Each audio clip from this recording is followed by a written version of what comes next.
A simple pendulum has a time period t1.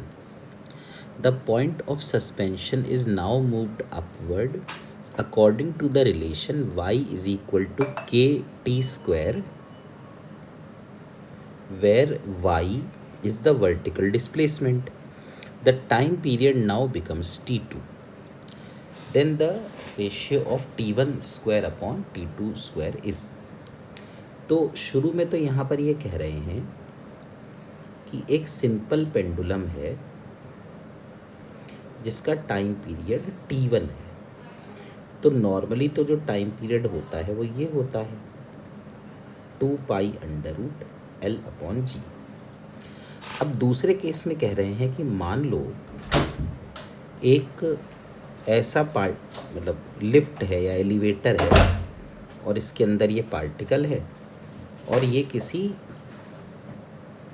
A acceleration से ऊपर जा रहा है। तो ये ए हम निकाल सकते हैं, जैसे y लिखा है kt स्क्वायर, तो वेलोसिटी अलोंग y एक्सिस होगा dy/dt, यानी कि 2kt।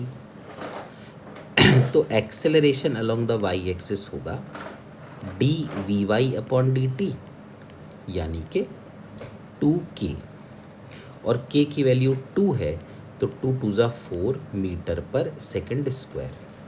तो ये 4 मीटर पर सेकंड स्क्वायर से ऊपर जा रहा है। तो अब जो इसका टाइम पीरियड होना चाहिए वो होना चाहिए 2π√L/g+a। तो इन्होंने हमसे कहा है कि t1 square upon t2 square की वैल्यू निकालो। तो अगर मैं पहले t1 अपॉन t2 कर दूँ तो ये आएगा 2π√L/g whole divide by 2π√L/g+a। तो 2π और 2π कट गया, L और L कट गया, तो ये हो गया √g+a/g, यानी कि देखो a 4 है और g 10 है, तो ये तो ऊपर 14 आ गया, नीचे 10 आ गया।